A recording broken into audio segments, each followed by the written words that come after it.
ಕೇಳಿಸುತ್ತಲ್ಲ. ಎಲ್ಲರಿಗೂ ನಮಸ್ಕಾರ. ಮಾಧ್ಯಮ ಮಿತ್ರರಿಗೆ ನನ್ನ ವಿಶೇಷವಾಗಿರ್ತಕ್ಕಂಥ ಗೌರವವನ್ನು ಕೊಡಲಿಕ್ಕೆ ಇಷ್ಟಪಡ್ತೀನಿ. ಒಂದು 4-5 ವಿಚಾರಗಳನ್ನು ಹಂಚ್ಕೊಳ್ಳಿಕ್ಕೆ ಒಂದು ಇಲಾಖೆ ಮತ್ತು ರಾಜ್ಯ ಮಟ್ಟದಲ್ಲೂ ಕೂಡ ಕೆಲವು ವಿಚಾರಗಳನ್ನು, ಈಗ ಜಾತಿ ಗಣತಿ ಮಾಡ್ತಕ್ಕಂಥದ್ದು ನಮಗೆಲ್ಲ ಗೊತ್ತಿದೆ. ಆಮೇಲೆ ಕೂಡ ಅದನ್ನು ಭಾಳ ಒಂದು ಸ್ಟೆಪ್ಯುಲೇಟೆಡ್ ಟೈಮಲ್ಲಿ ಭಾಳ ಕಮ್ಮಿ ಇದರೊಳಗೆ ಮತ್ತೆ ಅವಕಾಶಗಳನ್ನು ಕೊಡಬೇಕು ಅಂತ ಹೇಳಿ, ಮತ್ತು ಇನ್ನೇನಾದರೂ ಸಲಹೆ ಸಹಕಾರ ಇದ್ದರೆ, ಏನಾದ್ರು ಸಲಹೆಗಳಿದ್ದರೆ ಮನೆ ಮುಖ್ಯಮಂತ್ರಿಗಳಿದ್ದರೆ ನೀವು ವೈಯಕ್ತಿಕವಾಗಿ ಮತ್ತು ನನಗೂ ಕೂಡ ಮನವಿಯನ್ನು ಮಾಡ್ಬೋದು.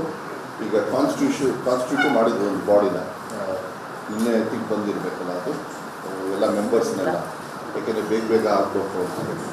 ಒಂದು ಕೇಂದ್ರದವ್ರು ಮಾಡ್ತಾರೆ, ಅದು ಒಂದು ಭಾಗ ಇರಲಿ. ಕೇಂದ್ರದವ್ರದ್ದು ಇಲ್ಲಲ್ಲ, ಕೇಂದ್ರದವ್ರದ್ದು ಬೇರೆ ವಿಚಾರ.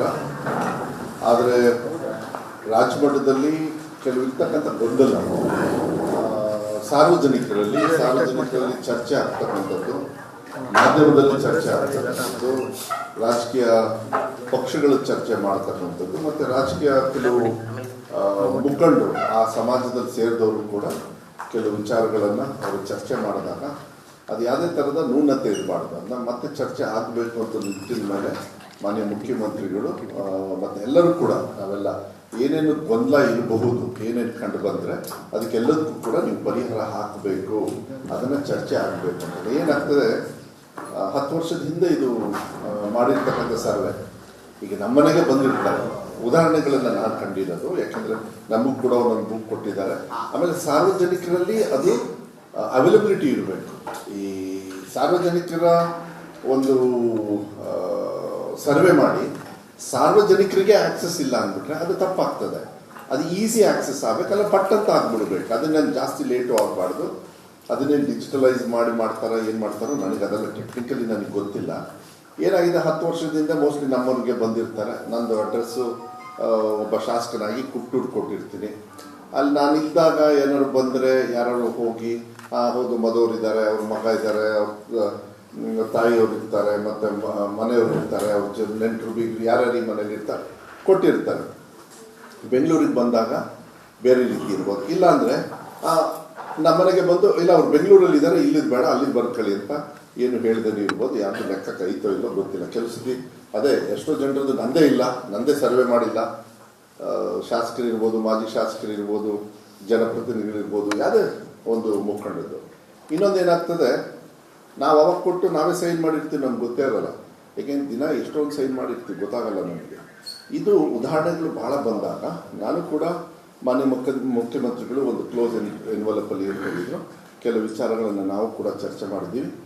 ಭಾಳ ಆದಷ್ಟು ಬೇಗ ಸಾರ್ವಜನಿಕರು ಕೂಡ ನಿಮ್ಮ ಅನಿಸಿಕೆಗಳನ್ನು ಅವ್ರು ಬಂದಾಗ ಕರೆಕ್ಟಾಗಿ ಹೇಳಿ. ಯಾಕೆಂದರೆ ಇದು ಶೈಕ್ಷಣಿಕವಾಗಿ, ಆರ್ಥಿಕವಾಗಿ, ಸಾಮಾಜಿಕವಾಗಿ ಇರ್ತಕ್ಕಂಥ ಸರ್ವೆ. ಇದು this is better then central government ಒಂದು 10-11 ದಿನ ಕ್ವಶನ್ ಹಾಕ್ಕೊಂಡು ಸುಮ್ಮನೆ ಹೋಗ್ತಾ ಇದ್ದಾರೆ. ಅವ್ರು ಮಾಡ್ತಾ ಇರೋದು ಏನು ಅಂತ ಹೇಳಿದರೆ, ರಾಹುಲ್ ಗಾಂಧಿ ಅವರು ಕ್ಯಾಸ್ಟ್ ಸೆನ್ಸಸ್ ಮಾಡಬೇಕು ಅಂತ ಕುತ್ಕೊಂಡಾಗ ಜನರ ಭಾವನೆ ಅದ್ರ ಪರವಾಗಿ ಹೋದಾಗ ಕರೆಕ್ಟ್ ಇದು ಸರ್ಕಾರದಲ್ಲಿ ಹಣ ವ್ಯವಸ್ಥೆ ಕೊಡಬೇಕಾದ್ರೆ ಅದನ್ನ ಕರೆಕ್ಟಾಗಿ ನೋಡಿಕೊಂಡು ಲೆಕ್ಕ ಮಾಡ್ಕೊಂಡು ಕೊಡೋದು ಕರೆಕ್ಟು ಅಂದ ತಕ್ಷಣ ಅದು BJP ಅವ್ರಿಗೆ ಹಿನ್ನಡೆ ಆಯ್ತು. ಅದಕ್ಕೋಸ್ಕರ ಒಂದು ಸತಿಗೆ ಟಕ್ಕಂತ ಹೇಳಿ ಬೇಕಾಬಿಟ್ಟು ಏನೋ ಚರ್ಚೆ ಮಾಡಬೇಕಾಯ್ತು. ಕರ್ನಾಟಕ ಮಾಡಲ್ ಇದೆ, ತೆಲಂಗಾಣ ಮಾಡಲ್ ಇದೆ. ತೆಲಂಗಾಣ ಇನ್ನೊಂದು 5-6 ಕ್ವಶನ್ಸ್ನ ಎಕ್ಸ್ಟ್ರಾ ಹಾಕಿದ್ದಾರೆ. ಆ ಥರ ಮಾಡಬೇಕು ಅಂತ ಹೇಳಿದಾಗ ಪೊಲಿಟಿಕಲ್ ಬೆನಿಫಿಟ್ಗೋಸ್ಕರ ಮಾಡೋದು BJP ಅವರು ಏನಾದ್ರು ಸೆಂಟ್ರಲ್ ಗೌರ್ಮೆಂಟ್ ಅವ್ರು ಮಾಡಿದರೆ ಅದು ತಪ್ಪಾಗ್ತದೆ.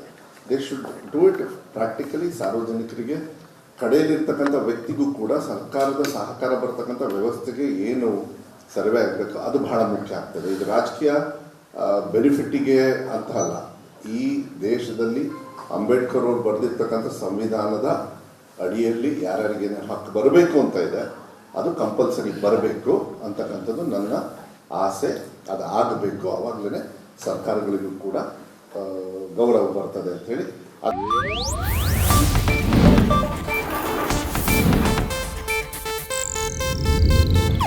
ಇದು ಏಷ್ಯಾನೆಟ್ ನ್ಯೂಸ್ ನೆಟ್ವರ್ಕ್ ಪ್ರಸ್ತುತಿ.